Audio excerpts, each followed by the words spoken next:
Hello, welcome to today's presentation. It's on part 5 of the Public Procurement and Asset Disposal Act of 2015. My name is Judith Kwambuka and I am the convener of the 8-week study challenge of the Act.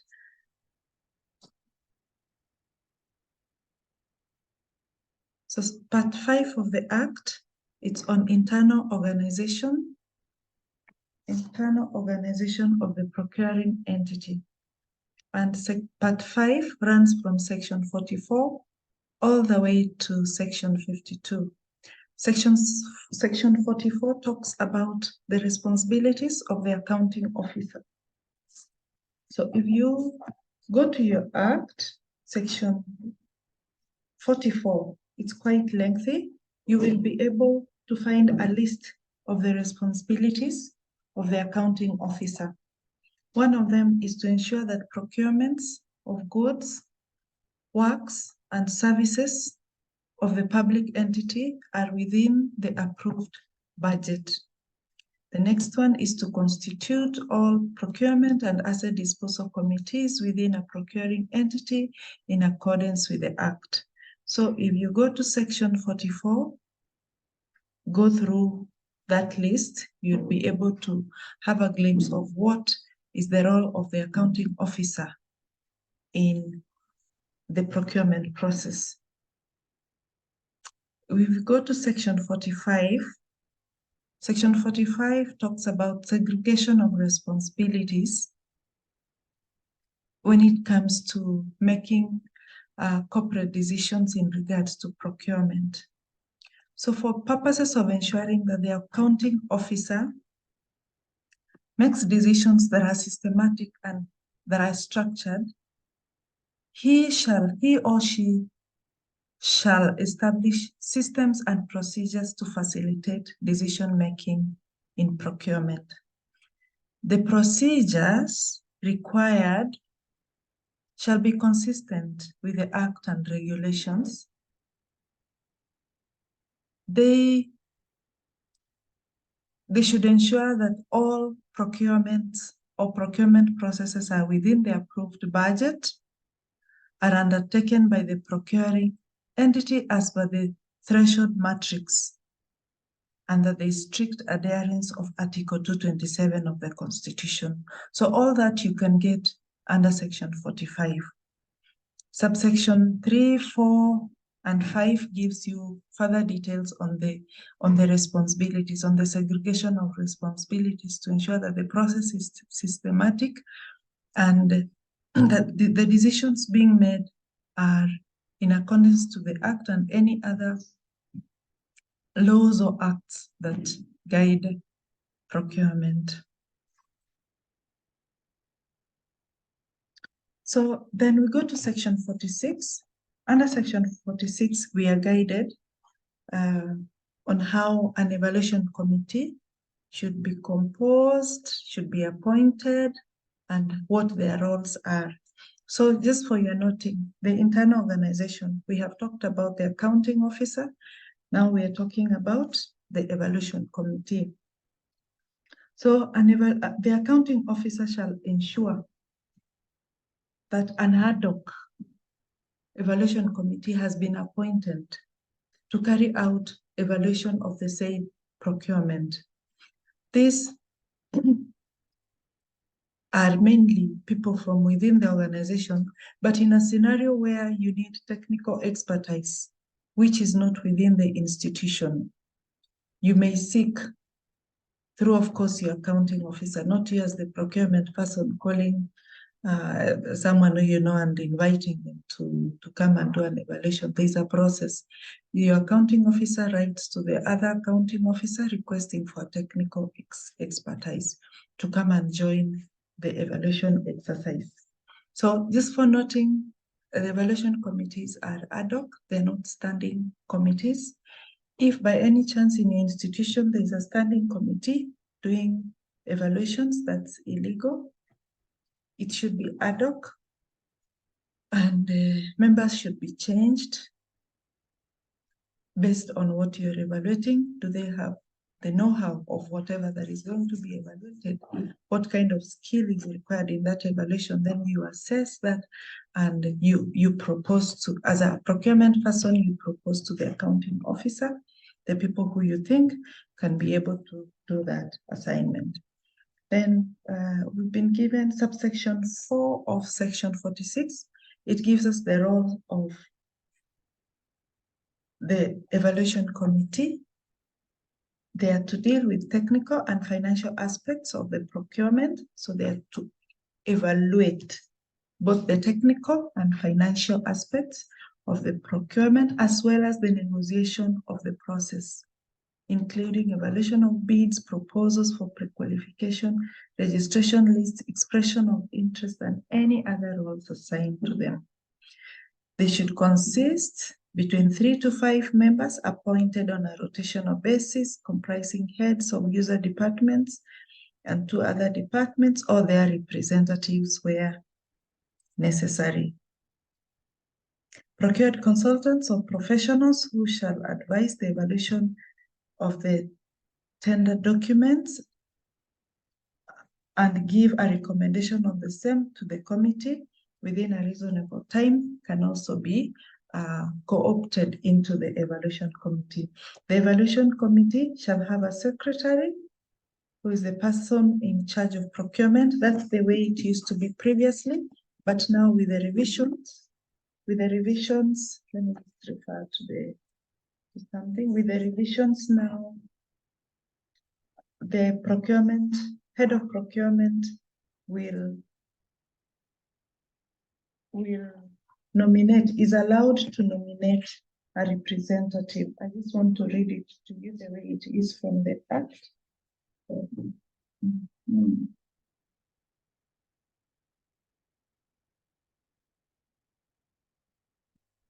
Okay, so the evaluation committee shall have its secretary, the person in charge of the procurement function, or an officer from the procurement function appointed in writing by the head of the procurement function. So, previously, most of us have been running away that this is a responsibility that is to be carried out by the head of procurement function. Now, even you, as a junior person, you can be appointed by your boss. And bosses don't die alone unless you're greedy. Sometimes these evaluations come with perks, like you're supposed to be out of town and you get some allowances. Unless you want to be greedy and be all over, just know that you are covered in the Act. You can appoint in writing one of your officers to go and represent you in that evaluation. Then the committee is expected to complete the procurement process for which it was appointed to, and no other new committee shall be appointed on the same issue unless the one handling the issue has been procedurally disbanded. So you don't appoint evaluation committee A for the same assignment, and then you also have B and C, unless the others have been disbanded procedurally. So then the evaluation committee shall adopt a process that shall ensure the evaluation process utilized and adhered to Article 2:1 and 2:27 of the Constitution. So familiarize yourself with subsection 4 of section 46 so that you have the responsibilities of the evaluation committee on your fingertips. So the other internal party to procurement in a PE is the procurement function. This procurement function is covered in section 47, and also regulation 33. Remember, in my earlier presentations, I've always said that when you must read your Act hand in hand with the regulation, because there are sections which are not well explained by the Act, but more details have been given in the regulation. So always check what is it that is in the regulation. Have both documents at your disposal for reference. So a procurement function It shall be equipped with procurement professionals who have qualifications that are recognized in Kenya. The head of the procurement function gives professional advice to the accounting officer. So as I've already said, Regulation 33 will give you more details on the procurement function. Because in the Act, it is very scanty, but in the regulations, it's very lengthy. So another player in the internal organization of the PE is the Inspection and Acceptance Committee. This one, you get it in section 48. And under that section 48, subsection 3 and 4 gives you the specific responsibilities of this Inspection and Acceptance Committee. It should also be an ad hoc committee. So one of the things they need to do is to inspect where necessary, test the goods received, inspect and review the goods, works, or services in order to ensure compliance with the terms and specifications of the contract. They are also expected to accept or reject on behalf of the procuring entity the procured goods, works, or services. They shall ensure that the correct quantity of the goods is received, ensure that the goods or work and services meet these technical standards defined in the contract, and to ensure that these have been delivered or completed on time and that any delay has been noted. They are to ensure that manuals or documentation required has been received, and issue interim or completion certificates of goods received notes as appropriate and in accordance with the contract. So the other players are sector-specific procuring and disposing agencies, that is as per section 49. For example, KEMSA, which is for the health sector. Then another internal organization player that you can have is a consortium buying. It's not a must you have all of them, but these are the possible players that you can have within an organization. Consortium buying, where entities come together so that they're able to buy in bulk together. That way they're able to tap into benefits of buying in bulk. Section 51 talks about procurement or asset disposal agents. Now we can engage. This PPRA has been having webinars and giving us a lot of information on how you can become a procurement or asset disposal agent, how you as a PE, you can engage them, their responsibilities. So yes, if you decide to have them, then they'll become some of the players within your entity. Then section 52 talks about transfer of the procurement responsibility to another public entity or to a procurement agent. Remember in section, in part 4, where we were talking about an investigation that has been carried out by an authority, and one of the possibilities is that the Director General, if he's satisfied that there's a breach, one of the possibilities in the orders that he can give is transferring a procurement responsibility or organization A to another. So section 52 guides you on how that transfer is done. So, and that's the end of part 5.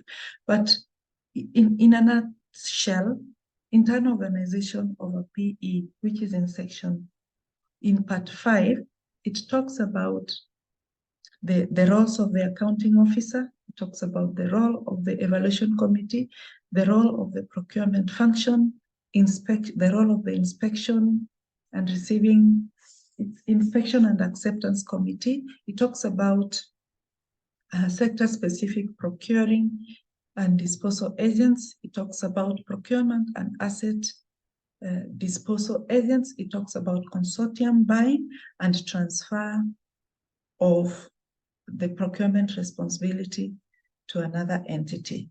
And that's the end of part 5. Thank you.